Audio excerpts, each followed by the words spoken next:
Bro, jangan main-main. Personality anda boleh diteka hanya dari kasut korang je. Ini bukan sembang kosong, tapi lebih 70% mesti ada kena.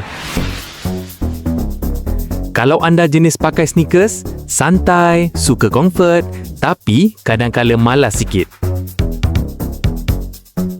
Kalau slipper, jenis asal boleh, hidup chill, tak suka serabut. Kasut formal pula, serius, teliti, tapi overthinking sikit. Kalau boot, ada style sendiri, kelas kepala tapi steady. Macam sandal saya ni, nampak biasa tapi sebenarnya praktikal, suka kebebasan dan tak suka benda leceh. Simple tapi boleh harap. Tapi jangan terasa, ini bukan 100% betul. Kadang-kala kita pakai ikut bajet juga kan? Tapi jujur, mesti ada kena sikit kan? Cuba tengok kawan anda pula. Kasut dia ceritakan siapa dia sebenarnya.